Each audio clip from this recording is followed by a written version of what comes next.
It's a top-class competition now, and it's going each year since 1961. We need the top names, you see, to make it a success. And down the years, we have all the top hurlers throughout the country. But in the game of hurling, goalkeepers are expected to have a great long puck out to land it into the opposition's half each time, you know. In fact, one goalkeeper, the Corkman, has won it on 7 occasions, Ger Cunningham, and we hope to get him back down in a few years to take part in the veterans competition. That's one of the reasons why we're in here, is it's so bad outside, and like, being honest, I think I'm going to have a few weights in my pockets to hold me down today, but no, we'll have to get on with it. I'm just looking forward to it. Competition, basically, it's to see how many pucks you can go around the course, and you have a marker with you who stays with you to make sure you don't break the line, and then you have 2 guys up ahead of you that are marking the ball, you know. Normally on a calm day you're talking maybe mid-50s to 60 pucks would do it, you know. On a day like today I would be expecting mid-60s, 70s at least. I'm up here 9 times, and every one of the times I've come up, I've tried my best to win it, you know, and I keep coming back to see if I can do it, you know. I'd love to do it. It's probably one of the only things I haven't won, you know. Having participated in a rather unfit state, not quite as fit as I'd like to be 2 years ago, I can certainly testify that it is a very arduous and rigorous task. You're up against the mountain, it's very rough terrain, and you know, it takes an awful lot of energy, saps an awful lot of energy out of you. Obviously, we're here in the historic area of Coolna, and of course lending its name to Thornbuck Coolna, the battle raid of Cooley, Cuchulainn, Satanta, and all of the connotations, and indeed the organisers pride themselves on bringing the game of hurling back home here. It's a challenge and a half, you know. Normally the weather isn't this bad, but today is an absolute unbelievable challenge there, and I suppose that's what I love. It's the same in hurling, you love a challenge, and that's why I come back year after year. I suppose my fitness level this year is probably better than it has been in a long time, and I think the biggest thing to this competition is strength and that, you know, and a lot of people would say that I am too small for it and things like that, but physical strength, I suppose, is a thing, alright, but I think heart is the most important thing you can have up here. Just keep trying and keep going. You're simply not in the pink, my dear. To be honest, you have... It's neck and neck between Albert Kelly and Davy at the moment anyway, so I'm sure they'll want to play it out, a finale, you know. I'm going slightly mad. Some people would say goalkeepers are mad. Not at all. But I suppose the week before an All-Ireland semi-final, it's a bit crazy to be out here, alright, but I enjoy it and I love it, and once you enjoy doing something, I think you should do it, and that's the way I feel anyhow. I'm slightly mad. Oh dear. I think it's rather ominous for all that Davy has done it all. He's stopped them, he's blocked them, he's scored them, and now he's the Martin Donnelly All-Ireland Puck Fada champion.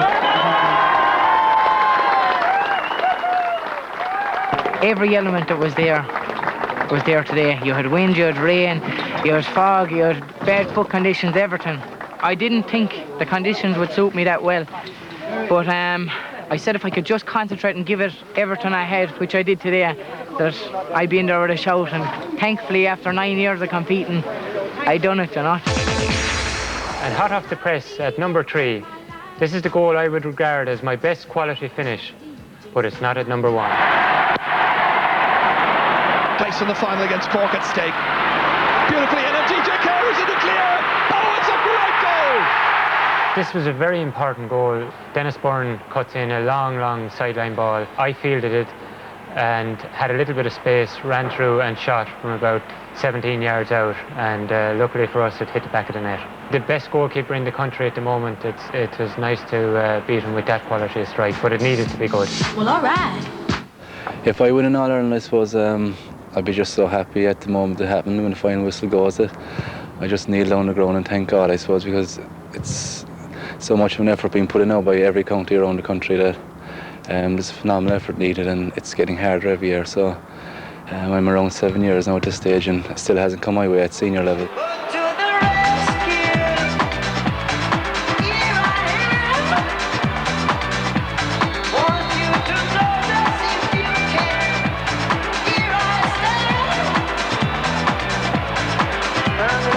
I remember basically we played the Noel Keating Memorial a month before the first round against Carlow 96. I went through with a ball, and whatever way I twisted, the knee buckled on me. I was coming very much to the end of my tether in some respects in relation to football this year. I'd given it 3 good years of a fight back, and I actually thought I was on the losing end of it. As it pans out, it worked out well for me, but there were stages in that 3 years where I was going to throw the towel at it. Thankfully I didn't. Certainly, I was there from 1986 to 1995. I don't think the organisation was there, and we've seen to have that now in the last 3 years, and we've got an Ulster title out of it after 17 years, which is very, very important. And now we're looking forward to the All-Ireland semi-final with a good Armagh team.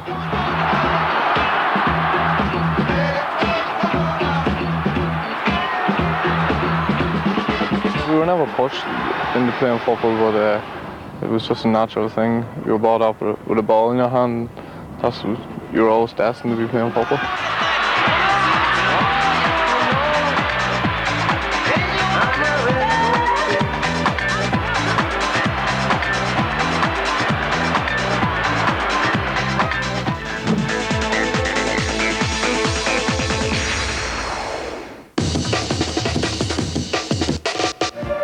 When the guy handed me the cup at the end of the day, there was nearly tears rolling down my face with joy. The supporters just were in absolute awe. They lifted me above Sean McGuinness and threw me on top of his shoulders, and I think he was nearly going to be carried along with me as well. I remember, I don't know how he got there, but Sanji was sitting on my shoulders with a cup, and it gave me an neck strain for about 2 months. Probably coming from West Belfast, he'll have a claim in for that. I was slightly behind Conor at that stage, and when I saw John striking the ball, I knew I had to make a lunge or a desperate effort to get in front of Conor, and I just managed at the last second to get in front of Conor, I think, and make contact with the ball. Looking back on it on video, I've erased it from all videos in the house. It's not allowed to be played anymore. It's difficult to see it on video as well, but I remember Jimmy muttering under his breath. I think I passed some remark all right. I don't think it's for TV purposes though, because I was just slightly behind him and didn't think I'd make it. So I think it was something like you Fenton, and I think his reason for it was that Fenton should have gone for a point. In that sense, I thought I had it covered. I put up the hurley, and in a split second, I heard his cheer, and I glanced back and I saw our goalie diving to his right, and I was wondering what the hell was he doing. I saw the ball shooting into the roof of the net, or it had shot into the roof of the net at that stage.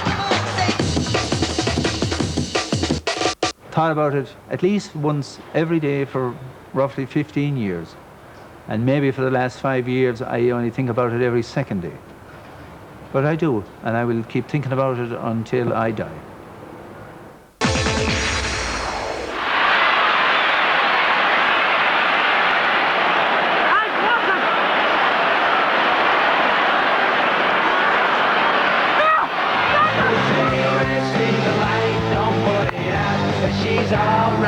She's my sister. I hate marking her in training, that's the one thing, and Bobby Jackman often puts me on her, and that's a no-go. I don't mind marking her in the sense, I do mind having her bellowing in my ear, because she usually gives out and she's warning me not to hit her before the ball even comes, but I don't mind marking her, she's usually the one giving out. So.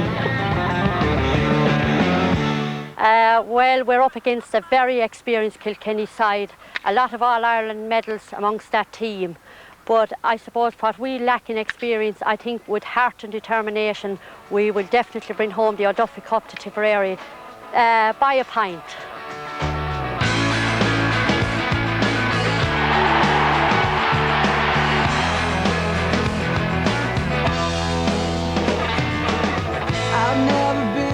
It's a huge challenge ahead of me personally for the All-Ireland final, playing against Kilkenny and marking John Power.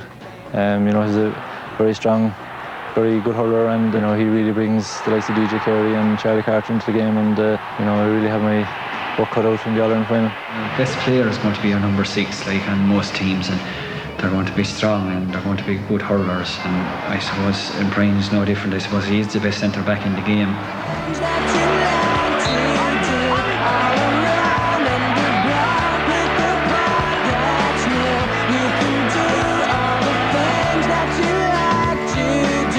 All around, upside down.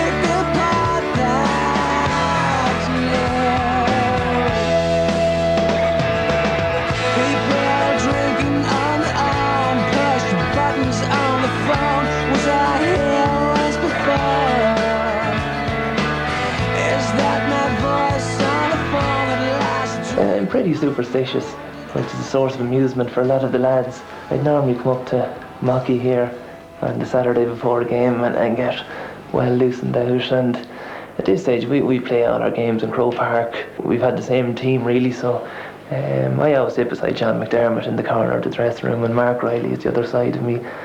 And we're normally there about an hour before the game. Lack of experience in Croke Park, I reckon, has a big bearing on games. I mean, go back to the Cork Mayo, the first 20 minutes. Definitely, I think it was Cork's inexperience in Croke Park. It's a very intimidating pitch, you know. It's lovely to play in Croke Park, and everyone talks about dreaming about playing there. It's very intimidating, the amount of people in the crowds and the stands, whatever. So, I mean, like Meath, basically, it's a home game for them, you know. You have to get used to the dressing rooms, get used to the pitch, get used to the settings. They definitely have an advantage.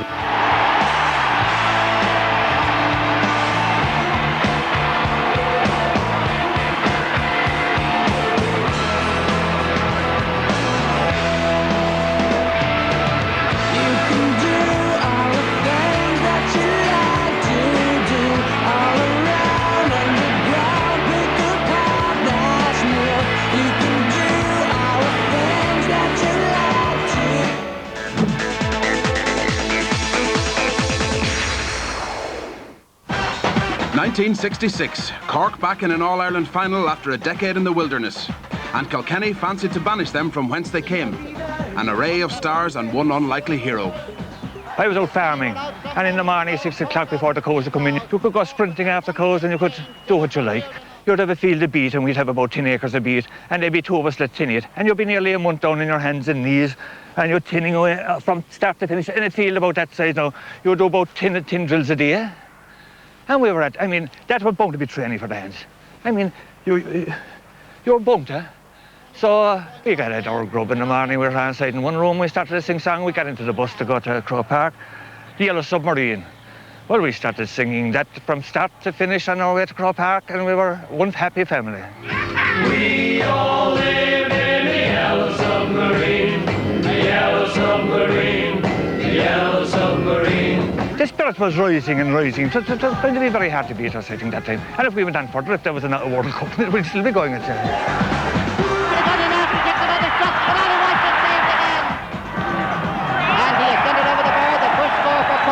And I tell you, the wind was strong. And once we were holding them to 2 points, I got the first 2 points or whatever it was, we were holding them fairly well along the line. And so in the early moments of the game, Cork attacking, even though they are playing against a strong breeze. The ball came in, and between John Bennett and Charlie McCarthy and myself, there was a free given. I wonder will he be satisfied with the point, with that line of defence in front of him at this stage of the game? I'm sure he will. And a lot of people think Shawnee Barry maybe didn't think he was going for a point, we'll say. But Shawnee Barry took the free, went down, he hit it. He is not. It's got down. It's a goal! Right inside the net. We had this talked over it before, and it was no fluke. He puts it back to Mick Waters, and Mick sends it long clearance well up the field, putting Cork into the attack, the ball in front of the goal. John Bennett got the ball. He sent it across. Now, Jim Lynch, the full-back, had me covered there. No, he had this up against me, but I kind of pushed him at that, and I... Now, and another shot by John Bennett, and it's Ollie was here, so the ball went in. 1 point between them. Cork the leaders, 11 points to 10. And from the puck, it's a long one, way down the field. John O'Halloran hit the ball from way out the field. He came in, he hit the upright, but I was running in to get Ollie Welch, shoulder Ollie Welch. John O'Halloran gets the ball for Cork from a very awkward angle, a high one, and the ball is in the net. It's a goal. Right long goal. Any friend know who shot Michael Collins? And there was a lot of people saw it, you know? So, it's the same thing. Who shot Michael Collins? Who got the goal? John O'Halloran, a dropping ball into the goal. The backs and forwards seem to misjudge. It may have touched somebody else. Kirkman had a letter on the paper how it came off my heel, but I couldn't tell you because when you're running in a full wallop into a ball, you don't know what's going to happen. Like the Brazilian that put in the goal with his fist. I mean, those things happen. For Cork, 1 goal and 10 for Kilkenny. Final whistle. I mean, they said there was over 60,000 people inside in Cork that night. Hurling was ever Cork's game, and is Cork's game. And they were starved for a victory. And they enjoyed it, and we didn't get over it for a long time after.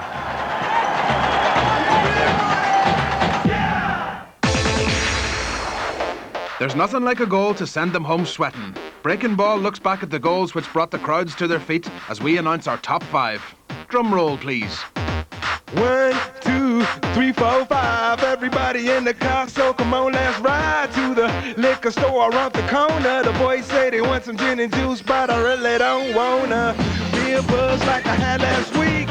I must stay deep, cause Park is cheap. I like Angela. Hopefully in the attack here. John Troy just taking his eye off it. Lovely skill. Oh, that is a superb goal. It's just like a sport. Anything fly, it's all good. Let me jump in, please sing in the trumpet. A little bit of money. Brian McAvoy. DJ's in after it. And he's buried it. It's a third goal for Kilkenny. Good running by Gilligan. Getting away from 2 Galway players. Blocked down by Feeney. He gets the second chance to go by Hodgins. Another challenge coming in. And in the end, it's a great shot. It is a great goal. A third goal for Clare. 14 of them playing in a first Munster final. That's Fergal McCormack. McGrath got back and it's deep.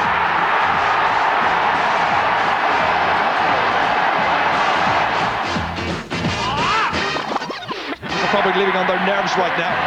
So are all the fans. Place in the final against Cork at stake. Beautifully hit, and DJ Carey's in the clear. Oh, it's a great goal.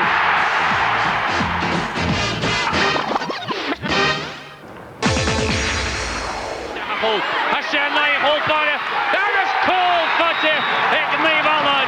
Big and good attention. David is just a good shot. After that, pissing on a high fan, Lord Percy, John Harron. I guess Billy Henry made. I'm sure Mayo will be the underdogs going into the match. This game is going to be exceptional football. They're 2 fast teams. I know we have a bit more experience than them, but on the day, it's not down to experience, it's what you play on the day. We know that Waterford are a quite physical team, and that shows in every position on the field. When the 3rd of October comes, it's going to be a 2-horse race, and the team that wins is going to be the team that wants to win most, and hopefully that will be the green and red bringing home the All-Ireland title.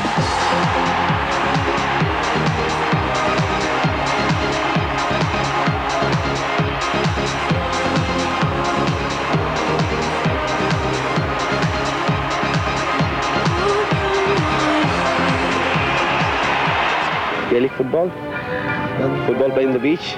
Hurling, yeah, vomiting, throwing up. Chundering. Is that another word for dwarf throwing? No idea. No idea. No idea.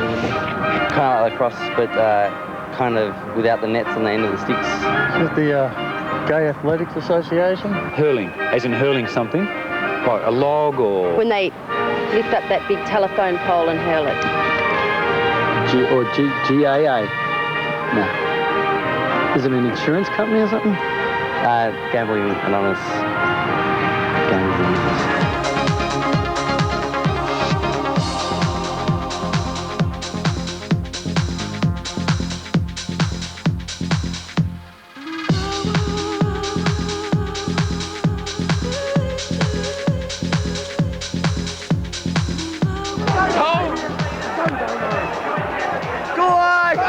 It was a long night after the match was over anyway, and I see all the bodies around today. A lot of them now, I think, abused themselves more after the match than during it. But for me, it was just a fantastic sporting spectacle.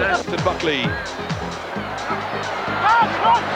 Oh, it's fisted in and it's a goal. Buckley. They try to dart inside here. Michael Dublin. Goalkeeper's back on his line. Mark is taken. Here's a goal chance for Ireland. And it's there. It's going to be another kick, however, for Australia.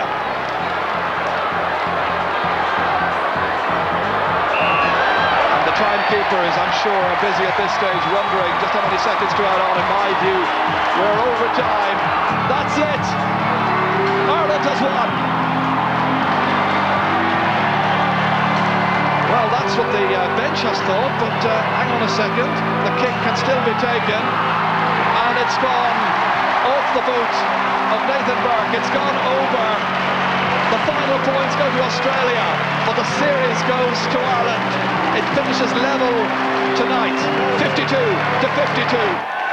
So John McDermott and Colm O'Rourke captain and coach, take the Coca-Cola International Series trophy back to Ireland. Ireland in 98 and Ireland again winners in 99. Great experience. From the first minute we got out here, the whole setup was first class, and the two performances just proved the whole thing was brilliant, first class. It was a great game out there. It was a great thing for the whole game and the series. I think, you know, a draw probably would have been the best result before we started after we won the first one, but it was just tremendous feeling, and the crowd was brilliant, and hopefully we can go on next year and make it even bigger in Ireland and get a capacity crowd, because it's a great feeling, and I tell you, everybody wants to represent their country now.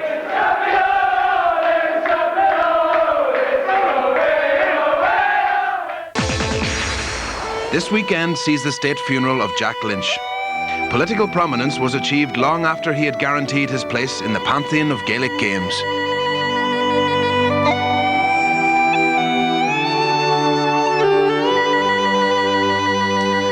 Johnny Leahy told him that if he ever won the sweep, which was the lotto of that time, that he'd build a monument in Thurles to Jack Lynch, because he was the greatest hurler ever walked the field in Thurles. He played his first final in 39, the day the Second World War broke out. He then won the first of his hurling medals in 1941 and won 4 in a row, which was a record for Cork at that time. But then he went on to win a football medal in 45 and another hurling medal in 46. So that is a tremendous record, probably never be equalled.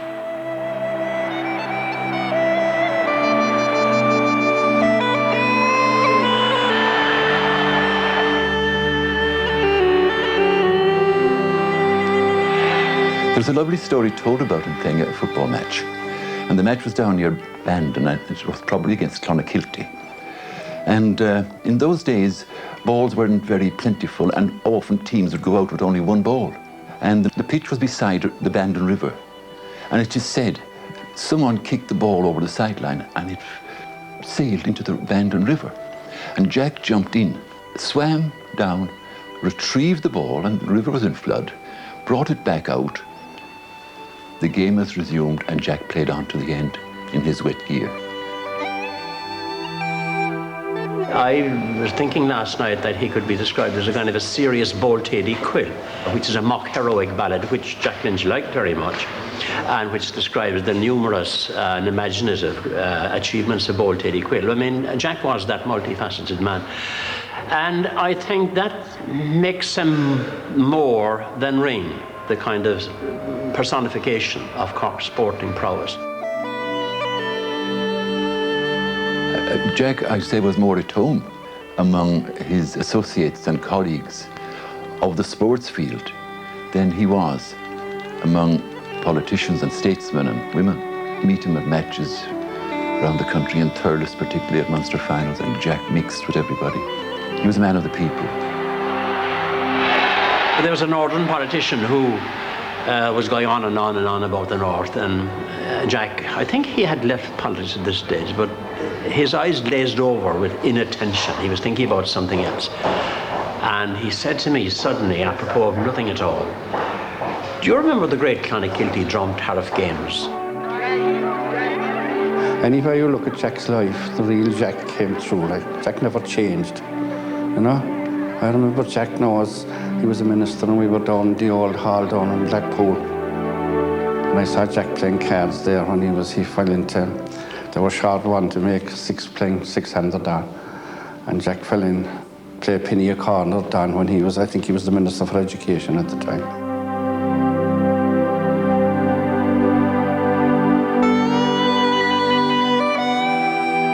I think there was evidence that there was the iron fist and the velvet glove, or the velvet hurley, whatever you like. In other words, Jack wasn't going to be the object of any unwelcome attentions. I think he said something about getting your retaliation in first, or something of that kind. And it was said that if a kind of surreptitious puck was given when the ref wasn't looking, that the Glenovers fella immediately stood over his fallen opponent and said, "Sorry that I hurt you, boy." I was man in middle age when De Valera died, and I cried when De Valera died. And I feel the same way about Jack, you know? I get real emotional about thinking of Jack. Like, you know, he was exceptional. As I say, I knew Ring as I was very close to Ring as a friend, like, you know. But he was, as I say, Ring was kind of a god to us, like. As I say, Jack Lynch was one of our own.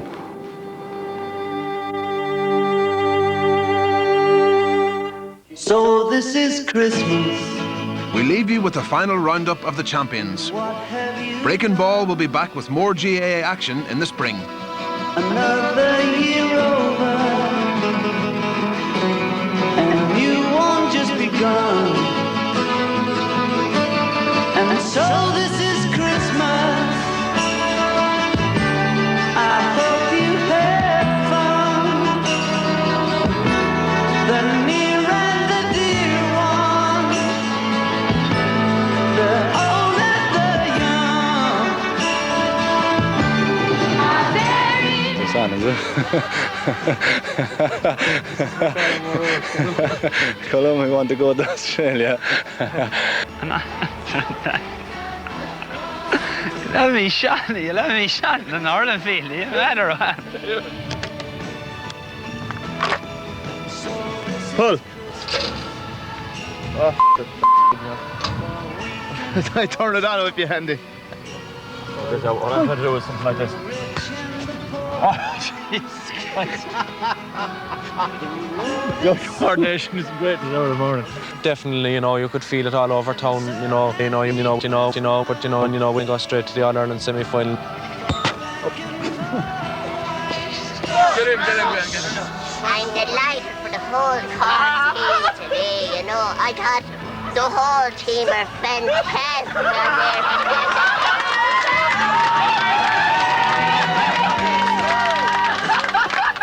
The effect is worn off.